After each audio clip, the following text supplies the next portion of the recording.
പരിശുദ്ധ പരമ ദിവ്യകാരുണീശോയ്ക്ക് എന്നേരവും ആരാധനയും സ്തുതിയും പുകഴ്ചയും ഉണ്ടായിരിക്കട്ടെ.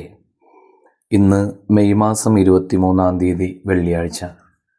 ഈശോയുടെ തിരുഹൃദയമേ, ഈ ദിവസം അങ്ങയെ കൂടുതൽ സ്നേഹിക്കുവാൻ, ആ ഹൃദയത്തിൽ ഞങ്ങൾക്കായി ഇടം കണ്ടെത്താൻ വലിയ കൃപ തരണമേ. അവിടുത്തെ തിരുഹൃദയത്തിൽ നിന്നൊഴുകുന്ന തിരുരക്തത്തിൻ്റെ സംരക്ഷണം ഈ ദിവസം ഞങ്ങളിൽ ഓരോരുത്തരിലേക്കും ഒഴുകിയിറങ്ങട്ടെ. ഞങ്ങൾ ഇന്നത്തെ എല്ലാ പ്രവർത്തന മേഖലകളിലും അങ്ങ് ഞങ്ങളോടൊപ്പം ഉണ്ടാകണമേ. മത്തായി സുവിശേഷം 15-ാം അധ്യായം 14-ാം വാക്യത്തിൻ്റെ അവസാന ഭാഗം ധ്യാനിക്കാം. അന്ധനെ നയിച്ചാൽ ഇരുവരും കുഴിയിൽ വീഴും.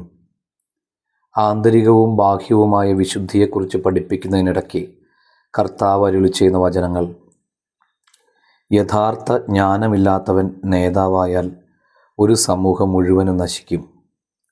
ഒരു കുടുംബത്തിൻ്റെ നേതാവ്, നായകൻ, ദൈവഭയമില്ലാത്തവനായാൽ ആ കുടുംബം മുഴുവൻ അപകടത്തിലാകും. നാം എല്ലാവരും ഓരോരോ തലത്തിൽ നേതാക്കളാണല്ലോ. ജോലി തലത്തിലോ കുടുംബതലത്തിലോ സമൂഹതലത്തിലോ ഒക്കെ. യഥാർത്ഥ ഉൾക്കാഴ്ചയുണ്ടോ നമുക്ക്? നാം മൂലം ആരെങ്കിലുമൊക്കെ വഴിതെറ്റിപ്പോകുന്നുണ്ടോ എന്ന് ധ്യാനിക്കാനുള്ളൊരു ദിവസം. നമുക്ക് പ്രാർത്ഥിക്കാം.